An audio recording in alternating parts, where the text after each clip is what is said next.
Hey guys, welcome to this character concept art narrated tutorial video. Once again, I'm going to be walking you through this time lapse from Procreate, which is where I created this character. It's the program that I use on the iPad. I was doing a lot of my character work on the iPad when I was creating this piece in particular and some of the others from this series. I especially like using it for this phase, which I'm showing now, which is sort of the sketch phase. And it's really, I just find it's a little bit easier to sort of intuitively generate ideas when the interface is there's a bit more simplicity there, which is what I really like about Procreate. But anyway, what I'm going through here is my sort of pose thumbnail generation, and I basically am just trying out some different iterations, some different versions of the pose that I think will accurately portray the character that I'm going for here. Now, the character in question is sort of like this kind of anti-hero type guy who actually in the brief that I was provided, it said he had these two swords and a pistol, and so I was kind of trying out some different ways that I could represent that through different poses.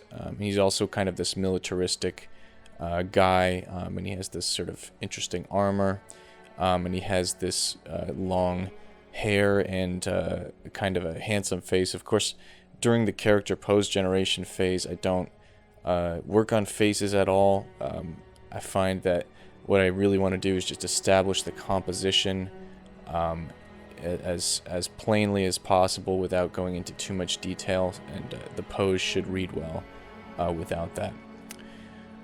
But anyway, what you're seeing here is I actually created all of these poses, and then my client saw these other sort of character pose thumbnails that I had created just on my own time, and so she actually picked out one of those that she liked better, and so I've used that as a base, which is totally fine. And we also ended up going with just the one sword.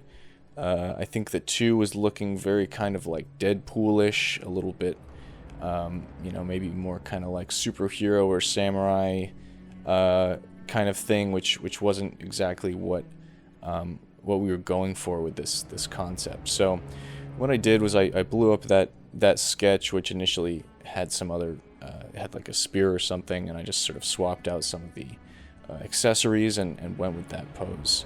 I really like this pose too. This is sort of not one I use often in my character work, but it is a really, it's a really cool, and you'll see it on like movie posters sometimes where they're essentially, it's a side profile in the face, and they're sort of twisting around as if, they've just sort of noticed you, or, you're sort of catching them in the act of doing something badass, or in this case, maybe murderous, whatever it is.